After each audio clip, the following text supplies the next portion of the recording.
कि अनुसूचित जातियां, लड़कियां ਅਤੇ विकलांग बच्चियां ਨੂੰ ਸਿੱਖਿਆ ਪ੍ਰਦਾਨ ਕਰਨ ਲਈ ਪੰਜਾਬ ਹੀ ਹੈ ਸਰਵ ਉੱਤਮ ਸੂਬਾ।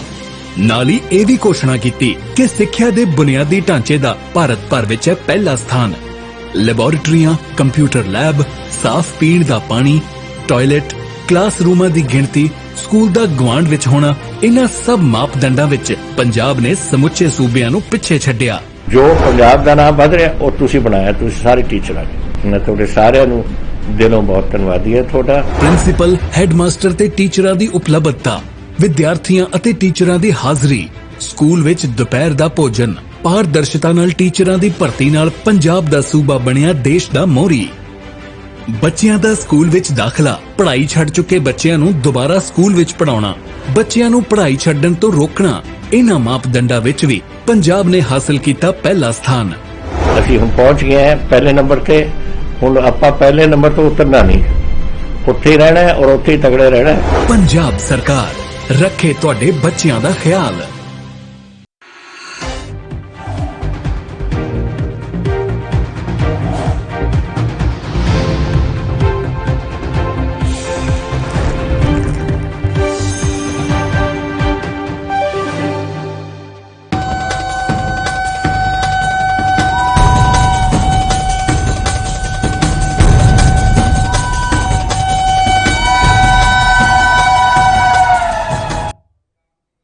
नमस्कार, आप देख रहे हैं एएनबी न्यूज और मैं हूं आपके साथ Yogesh Pandey. ANB news express में आपका स्वागत है। बिहार की राजनीति में पिछले कुछ दिनों से लगातार हलचल जारी है। लोक जनशक्ति पार्टी में इस वक्त वर्चस्व की जंग चल रही है। तमाम विवादों के बीच गुरुवार को पशुपति पारस को पार्टी का नया अध्यक्ष चुन लिया गया है। गुरुवार को पटना में पशुपति पारस के नेतृत्व में हुई पार्टी के राष्ट्रीय कार्यकारिणी की बैठक में यह फैसला लिया गया।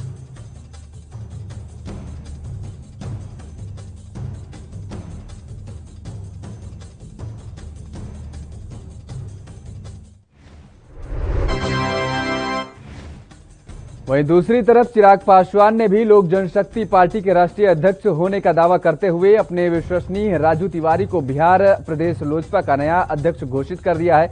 पशुपति पारस गुट और चिराग पासवान दोनों ने लोजपा के ऊपर दावेदारी कर दी है और ऐसे में यह झगड़ा चुनाव आयोग या कोर्ट में जाना तय माना जा रहा है।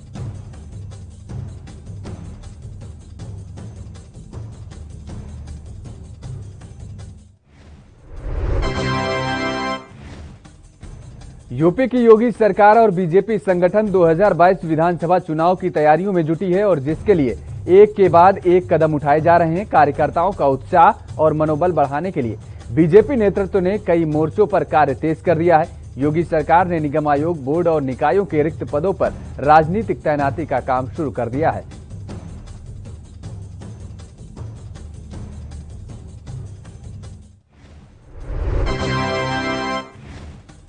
गाजियाबाद के लोनी में बुजुर्ग की पिटाई और दाढ़ी काटे जाने के मामले के बाद सियासी बयानबाजी भी अब तेज हो गई है। लेकिन इसी बीच पीड़ित बुजुर्ग अब्दुल समद सैफी का एक और वीडियो सामने आया है जिसमें वह नारेबाजी कराने, जान से मारने, पेशाब पिलाने और मारपीट किए जाने की बात बता रहे हैं। उनके साथ के लोग पुलिस कार्रवाई पर भी सवाल उठा रहे हैं।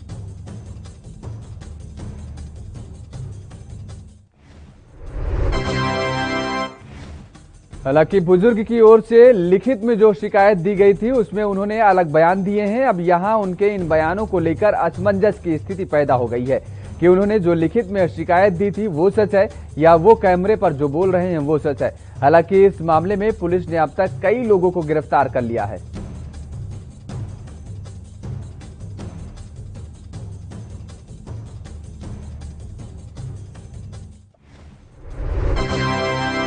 तो वहीं गाजियाबाद मारपीट कांड में अब पुलिस को समाजवादी पार्टी के स्थानीय नेता उम्मेद पहलवान की तलाश है। हालांकि उम्मेद ने कहा है कि मैं कहीं छुपा हुआ नहीं हूं, मेरे ऊपर फर्जी मुकदमा दर्ज किया गया है। उम्मेद ने आरोप लगाया है कि मैंने एक बुजुर्ग की मदद की है, लेकिन लोनी के बीजेपी विधायक ने मुझ पर फर्जी मुकदमा दर्ज करवाया है।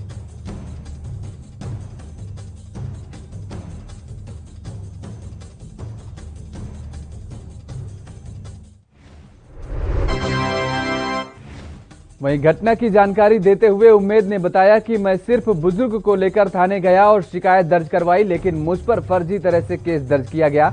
जब पुलिस ने कोई एक्शन नहीं लिया तो उसमें फेसबुक लाइव आना पड़ा। जिस दिन घटना हुई मैं दिल्ली में था।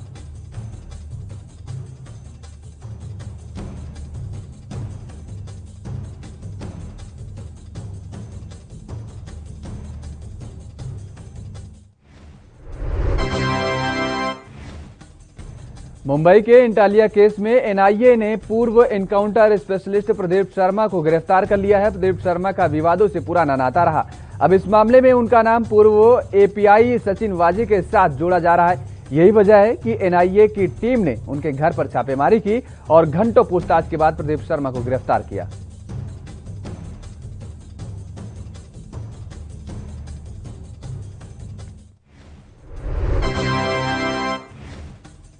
दिल्ली हिंसा से जुड़े मामलों में नताशा नरवाल, आसिफ इकबाल, देवांगना कलिता को बड़ी राहत मिली है। गुरुवार को कड़क डूमा अदालत ने तीनों की तुरंत रिहाई का आदेश दिया। हालांकि कोर्ट के आदेश के रिलीज वारंट मिला है और जिसके बाद नताशा नरवाल अपने घर पहुंची हैं।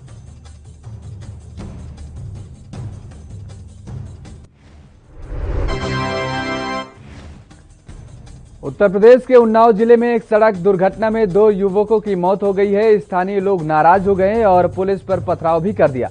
बचाव के लिए पुलिसकर्मी प्लास्टिक के स्टूल और टोकरी सिर पर रखे नजर आए। इस घटना की फोटो सोशल मीडिया पर वायरल होने के बाद विपक्ष ने सवाल उठाए तो सरकार की किरकिरी होने लगी, जिसके बाद अब पुलिसकर्मियों पर एक्शन लिया गया है।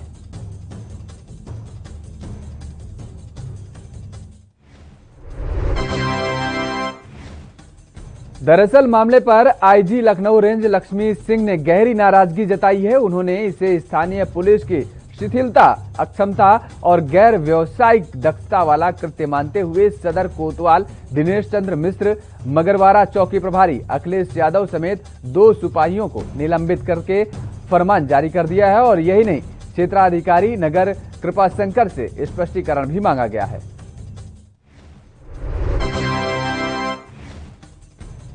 राजस्थान के बीकानेर से एक हत्या का मामला सामने आया है, जहां पर एक पिता ने 7 साल की बच्चे की बेरहमी से हत्या कर दी। हत्यारे पिता ने पहले मासूम को पानी की टंकी में फेंक दिया और फिर पत्थर मारे। जब बच्चा टंकी से निकलने की कोशिश करने लगा तो पिता ने ढक्कन बंद कर दिया और बच्चे की डूबने से मौत हो गई। पुलिस ने आरोपी पिता को गिरफ्तार कर लिया है।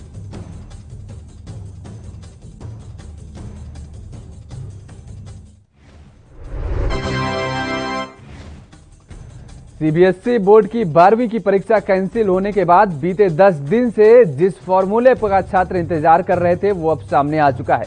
इसे लेकर सरकार की ओर से बनी 13 सदस्यीय समिति ने गुरुवार को सुप्रीम कोर्ट में अपनी रिपोर्ट रखी और इस रिपोर्ट के अनुसार 12वीं की मार्कशीट 10वीं, 11वीं और 12वीं की प्री बोर्ड के रिजल्ट के आधार पर बनाकर तैयार होगी।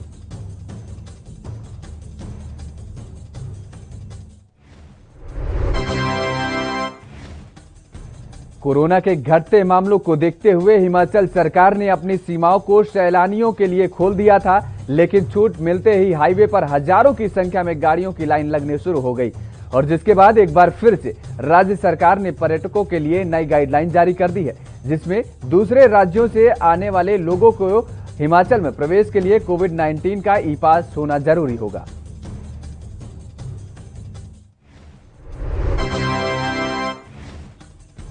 कोरोना संकट के बीच जिन ट्रेनों के बंद किया गया था, अब उन्हें धीरे धीरे चरणबद्ध तरीके से फिर से शुरू किया जा रहा है। कोरोना का ग्राफ नीचे आने के बाद अब भारतीय रेलवे कई रूट्स पर विभिन्न ट्रेनों को बहाल कर रहा है। रेल मंत्री पीयूष गोयल ने एक लिस्ट शेयर की है, जिसमें शताब्दी एक्सप्रेस, दुरंतो एक्सप्रेस जैसे करीब 29 ट्रेनें शामिल हैं।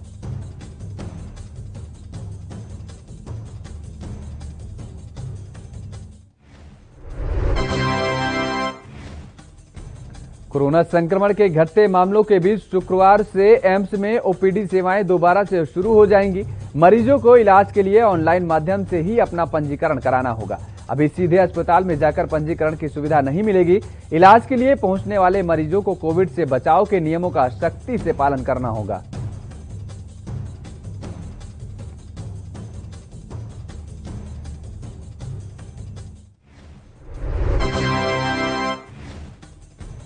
राजधानी दिल्ली में कोरोना के दैनिक मामलों में लगातार गिरावट जारी है और इसके साथ ही मौत का आंकड़ा भी घट रहा है। गुरुवार को कोरोना के 158 नए मामले सामने आए, जबकि 10 मरीजों की मौत हुई। दिल्ली में अभी तक 14,31,868 संक्रमित मिल चुके हैं और इनमें से 14,04,428 लोग स्वस्थ हो चुके हैं। मध्य प्रदेश में कोरोना की जिस दूसरी लहर ने तबाही मचाई थी, अब उसका एक और घातक रूप का पहला मामला मध्य प्रदेश में सामने आया है। दूसरी लहर में कहर बरपाने वाले वायरस को डेल्टा नाम दिया गया था, जबकि अब जो वायरस का रूप सामने आया है वो डेल्टा प्लस वायरस है, जो पहले से भी ज्यादा घातक है।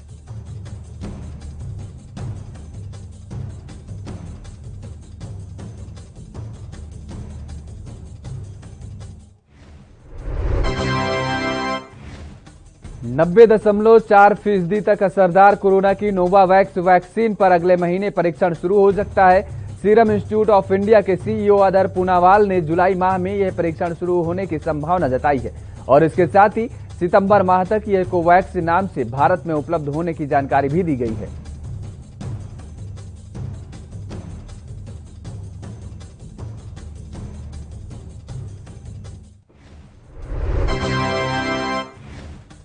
दिल्ली और उत्तर भारत के राज्यों को बारिश के लिए अभी और इंतजार करना होगा। मौसम विज्ञान विभाग का कहना है कि मानसून के राजस्थान, पंजाब और कुछ हिस्सों हरियाणा और दिल्ली की तरफ बढ़ने के लिए परिस्थितियां अनुकूल नहीं हैं। विभाग ने कहा कि बहरहाल गुजरात और उत्तर प्रदेश के कुछ हिस्से में आगामी 2 से 3 दिनों में मानसून की रफ्तार धीमी होगी।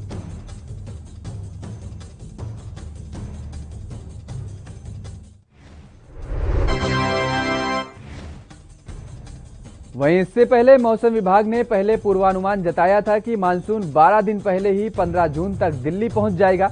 मानसून सामान्य तौर पर 27 जून तक दिल्ली पहुंचता है और 8 जुलाई तक पूरे देश को कवर कर लेता है।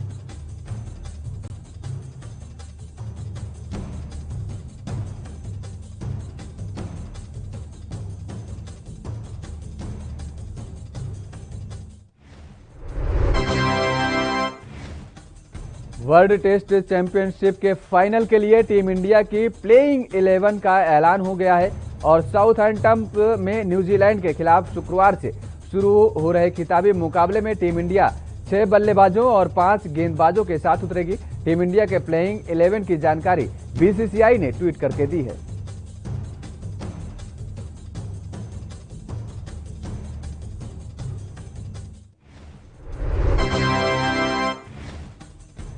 भारतीय टीम इस मैच में 3 पेसर और 2 स्पिनरों के साथ खेलेगी। टीम में ईशांत शर्मा, मोहम्मद शमी और जसप्रीत बुमराह पेस बॉलिंग की जिम्मेदारी संभालेंगे, तो रविंद्र जडेजा और आर अश्विन स्पिनर की भूमिका में होंगे। रोहित शर्मा और शुभमन गिल टीम के ओपनर होंगे। इसके बाद तीसरे नंबर पर चेतेश्वर पुजारा उतरेंगे। कप्तान कोहली हमेशा की तरह इस बार भी चौथे नंबर पर बल्लेबाजी करेंगे।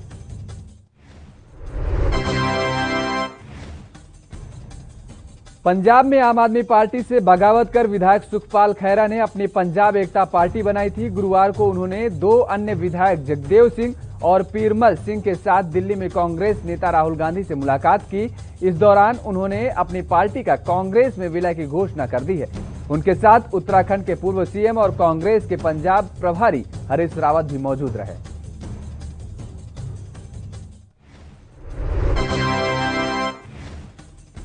तमिलनाडु के मुख्यमंत्री एमके स्टालिन ने गुरुवार को प्रधानमंत्री नरेंद्र मोदी से मुलाकात की और यह मुलाकात दिल्ली में हुई। इस दौरान उन्होंने प्रधानमंत्री को 25 मांगों वाला एक ज्ञापन सौंपा। इन मांगों में प्रमुख रूप से कोविड टीकों की आपूर्ति में वृद्धि करना, मदुरै में नीट परीक्षा को समाप्त करना और एम्स का निर्माण में तेजी लाना शामिल है।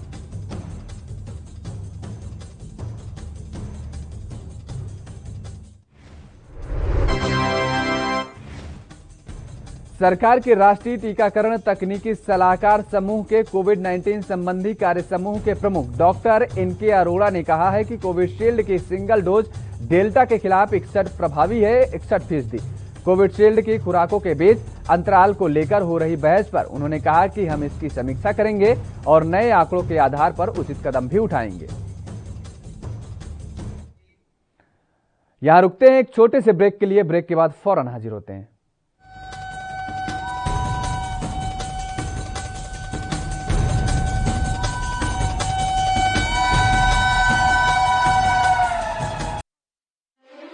ਪੰਜਾਬ ਦੇ ਇਤਿਹਾਸ ਵਿੱਚ ਇੱਕ ਸੁਨਹਿਰਾ ਪੰਨਾ। ਸਮੁੱਚੇ ਭਾਰਤ ਵਿੱਚ ਪੰਜਾਬ ਬਣਿਆ ਸਿੱਖਿਆ ਦੇ ਖੇਤਰ ਵਿੱਚ ਨੰਬਰ 1।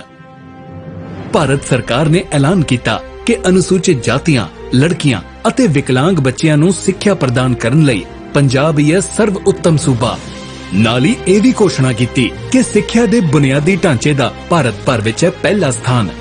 ਲੈਬੋਰੇਟਰੀਆਂ, ਕੰਪਿਊਟਰ ਲੈਬ, ਸਾਫ਼ ਪੀਣ ਦਾ ਪਾਣੀ, ਟਾਇਲਟ, ਕਲਾਸਰੂਮਾਂ ਦੀ ਗਿਣਤੀ, ਸਕੂਲ ਦਾ ਗੁਆਂਢ ਵਿੱਚ ਹੋਣਾ, ਇਹਨਾਂ ਸਭ ਮਾਪਦੰਡਾਂ ਵਿੱਚ ਪੰਜਾਬ ਨੇ ਸਮੁੱਚੇ ਸੂਬਿਆਂ ਨੂੰ ਪਿੱਛੇ ਛੱਡਿਆ। ਜੋ ਪੰਜਾਬ ਦਾ ਨਾਮ ਵਧ ਰਿਹਾ ਉਹ ਤੁਸੀਂ ਬਣਾਇਆ, ਤੁਸੀਂ ਸਾਰੇ ਟੀਚਰਾਂ ਨੇ। ਮੈਂ ਤੁਹਾਡੇ ਸਾਰਿਆਂ ਨੂੰ ਦਿਲੋਂ ਬਹੁਤ ਧੰਨਵਾਦੀ ਹਾਂ ਤੁਹਾਡਾ। ਪ੍ਰਿੰਸੀਪਲ, ਹੈਡਮਾਸਟਰ ਤੇ ਟੀਚਰਾਂ ਦੀ ਉਪਲਬਧਤਾ, ਵਿਦਿਆਰਥੀਆਂ ਅਤੇ ਟੀਚਰਾਂ ਦੀ ਹਾਜ਼ਰੀ, ਸਕੂਲ ਵਿੱਚ ਦੁਪਹਿਰ ਦਾ ਭੋਜਨ, ਪਾਰਦਰਸ਼ਤਾ ਨਾਲ ਟੀਚਰਾਂ ਦੀ ਭਰਤੀ ਨਾਲ ਪੰਜਾਬ ਦਾ ਸੂਬਾ ਬਣਿਆ ਦੇਸ਼ ਦਾ ਮੋਹਰੀ।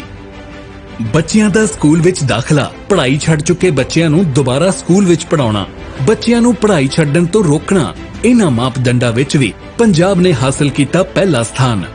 ਅਸੀਂ ਹੁਣ ਪਹੁੰਚ ਗਏ ਹਾਂ ਪਹਿਲੇ ਨੰਬਰ ਤੇ। ਹੁਣ ਆਪਾਂ ਪਹਿਲੇ ਨੰਬਰ ਤੋਂ ਉਤਰਨਾ ਨਹੀਂ, ਉੱਥੇ ਹੀ ਰਹਿਣਾ ਹੈ ਔਰ ਉੱਥੇ ਹੀ ਤਗੜੇ ਰਹਿਣਾ ਹੈ। ਪੰਜਾਬ ਸਰਕਾਰ ਰੱਖੇ ਤੁਹਾਡੇ ਬੱਚਿਆਂ ਦਾ ਖਿਆਲ।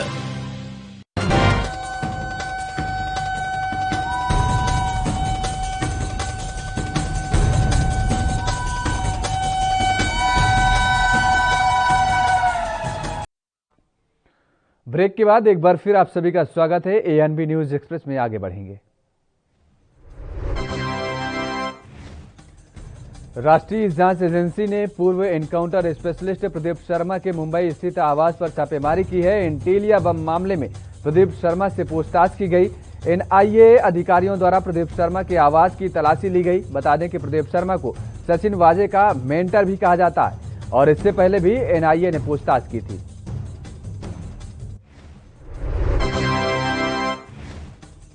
हरियाणा के मुख्यमंत्री मनोहर लाल की सरकार के आज 600 दिन पूरे हो गए हैं और इस दौरान चंडीगढ़ में आयोजित प्रेस कॉन्फ्रेंस में मुख्यमंत्री मनोहर लाल ने उप मुख्यमंत्री दुष्यंत चौटाला, गृह मंत्री अनिल विज, शिक्षा मंत्री कंवरपाल गुर्जर, कृषि मंत्री जेपी दलाल समेत पूरी कैबिनेट के साथ पत्रकारों से बात की और भविष्य का रोड मैप पेश किया है। मुख्यमंत्री ने कहा कि हरियाणा तेजी से बढ़ने वाले प्रदेशों में नंबर 1 है। बुजुर्ग तांत्रिक की दाढ़ी काटने की घटना का वीडियो भी को भड़काऊ बनाकर सोशल मीडिया पर लोनी के ही युवक उम्मेद पहलवान इदरीसी ने डाला था। वह खुद को सपा का नेता बताता है। उसके फेसबुक पर डाले गए वीडियो से ही मामला तूल पकड़ा था। इसके बाद और यह वीडियो ट्विटर पर ट्रेंड कर गया था और यही इसको लेकर के कांग्रेस प्रदेश अध्यक्ष लल्लू ने बीजेपी पर हमला बोला है। यूपी में होने वाले विधानसभा चुनाव को लेकर सभी राजनीतिक दल सक्रिय नजर आने लगे हैं और इसी कड़ी में बीजेपी नेता जगदंबिका पाल ने कहा है कि आने वाले समय में यूपी में बीजेपी ही सरकार बनाएगी। विधानसभा चुनाव में मोदी और योगी के नेतृत्व में पिछली बार से भी ज्यादा बहुमत के साथ बीजेपी सरकार बनाएगी।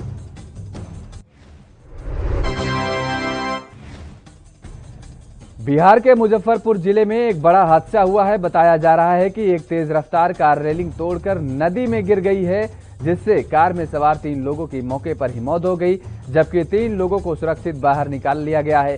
पुलिस ने तीनों मृतकों के शव को कब्जे में लेकर पोस्टमार्टम के लिए भिजवाया। बताया जा रहा है कि कार में सवार सभी लोग बारात से लौट रहे थे। यूपी के संभल के बनिया ठेर थाने की पुलिस ने 25,000 के इनामी शराब तस्कर को गिरफ्तार कर लिया है। 5 महीने से फरार चल रहे शराब तस्कर पप्पू उर्फ भगवान दास को पुलिस ने धर दबोचा है। बता दें कि तस्कर की गिरफ्तारी के लिए 25,000 का इनाम घोषित किया था। फिलहाल पुलिस मामले पर आगे की कार्रवाई कर रही है।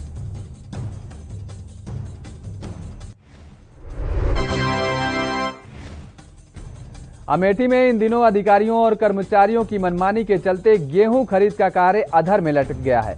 गेहूं क्रय केंद्रों में निराश होकर किसान अब लौटने लगे हैं। किसानों का आरोप है कि लगातार संपर्क करने के बावजूद भी गेहूं की खरीद नहीं हो रही।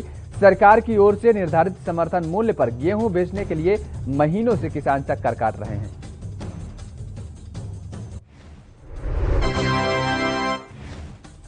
वर्ष 2013 में भीषण आपदा के बाद केदार धाम फिर से संवर गया है। धाम में तीर्थयात्रियों की सुविधा के लिए अभी काफी कुछ काम होना बाकी है।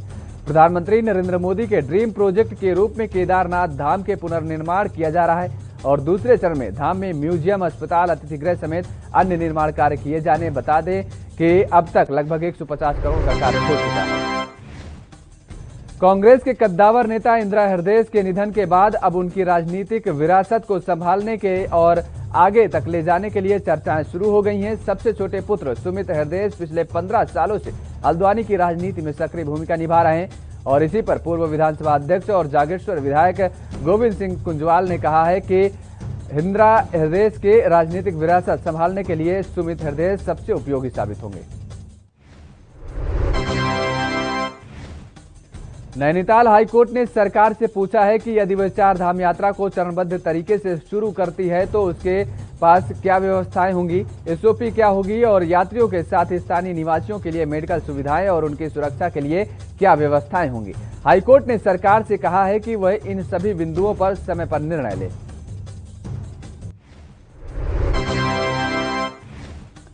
साल 2041 में जिस सपनों की दिल्ली के निर्माण की बात हो रही है उसका नक्शा आईआईटी रुड़की तैयार करेगा। इसके लिए दिल्ली विकास प्राधिकरण और संस्थान के बीच एमओयू साइन किया गया है।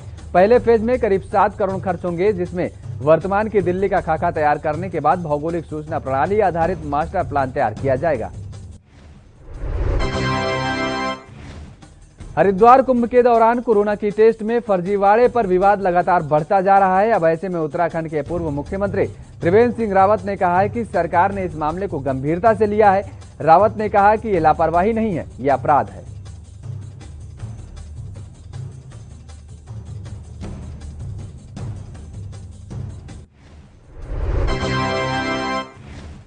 कोविड टेस्टिंग घोटाले पर उत्तराखंड के मुख्यमंत्री तीरथ सिंह रावत ने कहा है कि मैं मार्च में आया हूं और ये मामला बहुत पुराना है। हमें इसकी जानकारी मिली, मैंने आते ही इस पर जांच कराई। हम चाहते हैं कि दूध का दूध और पानी का पानी हो जाए।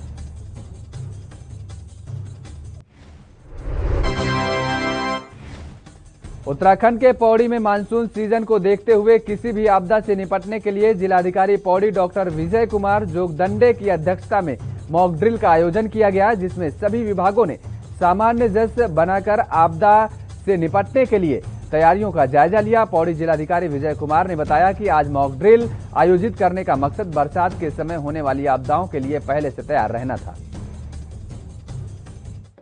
यहां रुकते हैं एक और छोटे से ब्रेक के लिए। ब्रेक के बाद फौरन हाजिर होते हैं।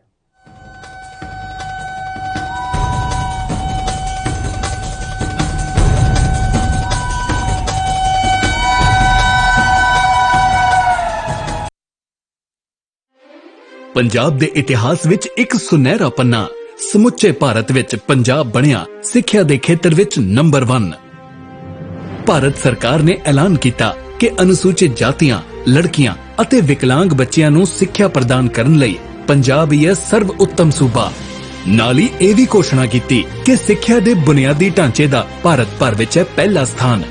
ਲੈਬੋਰੇਟਰੀਆਂ, ਕੰਪਿਊਟਰ ਲੈਬ, ਸਾਫ਼ ਪੀਣ ਦਾ ਪਾਣੀ, ਟਾਇਲਟ, ਕਲਾਸਰੂਮਾਂ ਦੀ ਗਿਣਤੀ, ਸਕੂਲ ਦਾ ਗਵਾਂਢ ਵਿੱਚ ਹੋਣਾ, ਇਹਨਾਂ ਸਭ ਮਾਪਦੰਡਾਂ ਵਿੱਚ ਪੰਜਾਬ ਨੇ ਸਮੁੱਚੇ ਸੂਬਿਆਂ ਨੂੰ ਪਿੱਛੇ ਛੱਡਿਆ। ਜੋ ਪੰਜਾਬ ਦਾ ਨਾਮ ਵਧ ਰਿਹਾ ਉਹ ਤੁਸੀਂ ਬਣਾਇਆ, ਤੁਸੀਂ ਸਾਰੇ ਟੀਚਰਾਂ ਨੇ। ਮੈਂ ਤੁਹਾਡੇ ਸਾਰਿਆਂ ਨੂੰ ਦਿਲੋਂ ਬਹੁਤ ਧੰਨਵਾਦੀ ਹਾਂ ਤੁਹਾਡਾ। ਪ੍ਰਿੰਸੀਪਲ, ਹੈਡਮਾਸਟਰ ਤੇ ਟੀਚਰਾਂ ਦੀ ਉਪਲਬਧਤਾ, ਵਿਦਿਆਰਥੀਆਂ ਅਤੇ ਟੀਚਰਾਂ ਦੀ ਹਾਜ਼ਰੀ, ਸਕੂਲ ਵਿੱਚ ਦੁਪਹਿਰ ਦਾ ਭੋਜਨ, ਪਾਰਦਰਸ਼ਤਾ ਨਾਲ ਟੀਚਰਾਂ ਦੀ ਭਰਤੀ ਨਾਲ ਪੰਜਾਬ ਦਾ ਸੂਬਾ ਬਣਿਆ ਦੇਸ਼ ਦਾ ਮੋਹਰੀ।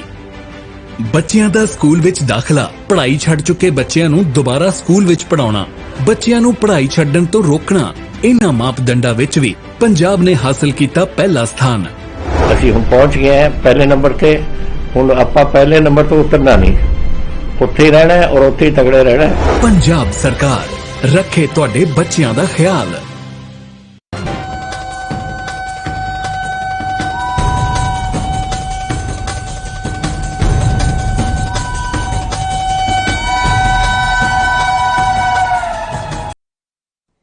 ब्रेक के बाद एक बार फिर आप सभी का स्वागत है। एएनबी न्यूज एक्सप्रेस में खबरों में आगे बढ़ेंगे। एनसीआर में बढ़ते प्रदूषण को देखते हुए सुप्रीम कोर्ट और एनजीटी ने पुराने वाहनों को जब्त करने के आदेश दिए थे। इसी कड़ी में गुरुग्राम ट्रैफिक पुलिस ने 15 से 22 जून तक विशेष अभियान चलाया है और जिसके तहत न सिर्फ गुरुग्राम के बल्कि दिल्ली एनसीआर से आने वाले पुराने वाहनों को जब्त किया जाएगा।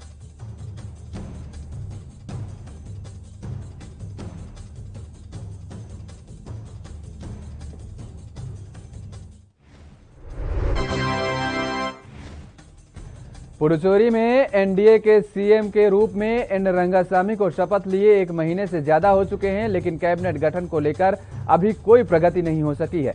डिप्टी सीएम को लेकर भी पेच फंसा हुआ है और अब उनके नेतृत्व वाली अखिल भारतीय एनआर कांग्रेस ने डिप्टी सीएम पद के लिए अपनी मांग में देरी के लिए सहयोगी बीजेपी को दोषी ठहराया है।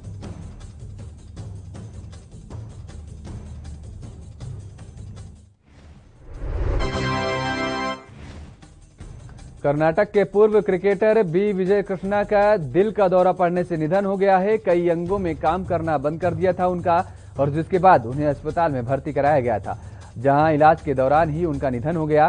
कर्नाटक के सीएम बीएस येदियुरप्पा ने उनके निधन पर शोक जताते हुए कहा, ईश्वर उनकी आत्मा को शांति दे।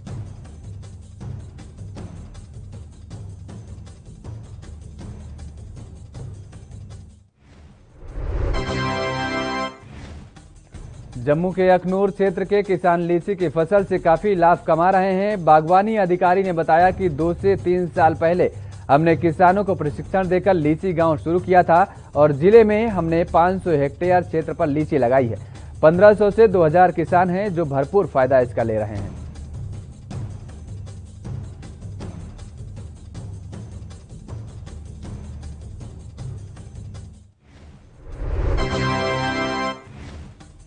छत्तीसगढ़ के जशपुर जिले में जंगली हाथियों का आतंक जारी है। सोमवार को इन हाथियों ने 2 लोगों को कुचलकर मार डाला है और इसके साथ ही एक 4 साल की बच्ची भी घायल हो गई है। इस मामले में जिला वन अधिकारी ने बताया है कि तपकारा थाना क्षेत्र के जमुना गांव में ग्रामीण प्रकाश एक्का और दयामणि तिर्की को एक जंगली हाथी ने कुचलकर मार डाला था।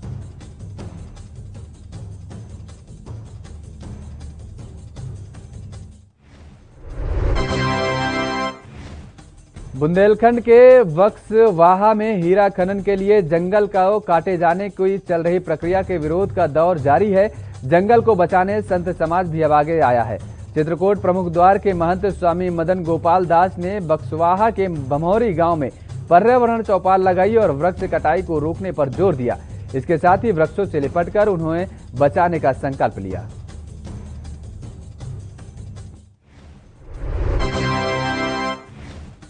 केरल में जैसे ही लॉकडाउन के बाद शराब की दुकानें को खोलने की घोषणा की गई तो दुकानों के बाहर भारी भीड़ जुट गई। भारी संख्या में लोग शराब की दुकानों के बाहर कतारों में लगकर शराब की खरीदारी करते नजर आए। जानकारी के मुताबिक लोग शराब खरीदकर अपने घर में स्टॉक करने में जुट गए। हालांकि इस दौरान सोशल डिस्टेंसिंग का खास तौर पर ख्याल रखा गया।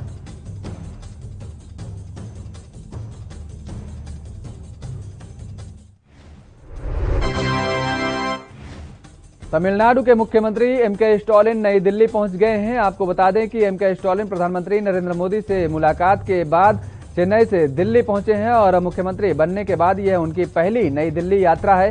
सूत्रों से मिली जानकारी के मुताबिक कल वो कांग्रेस अध्यक्ष सोनिया गांधी से भी मुलाकात करेंगे।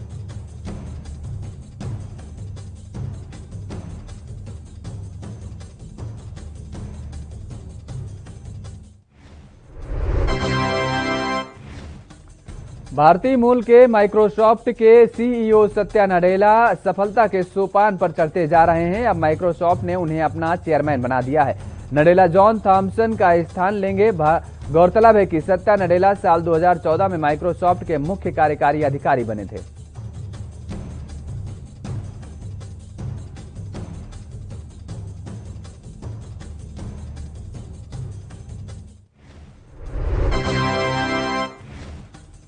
सुस्त ग्लोबल संकेतों से गुरुवार को भारतीय बाजार में सोने और चांदी की कीमतों में बड़ी गिरावट आई है। दिल्ली सराफा बाजार में सोने का दाम 861 रुपए गिरकर 46,863 रुपए प्रति 10 ग्राम हो गया है। दूसरी तरफ 1 किलोग्राम चांदी की कीमत 1,709 रुपए टूटकर 68,798 रुपए हो गई है। एएनबी न्यूज एक्सप्रेस में मेरे साथ फिलहाल इतना ही। बाकी खबरों के लिए आप देखते रहिए एएनबी न्यूज।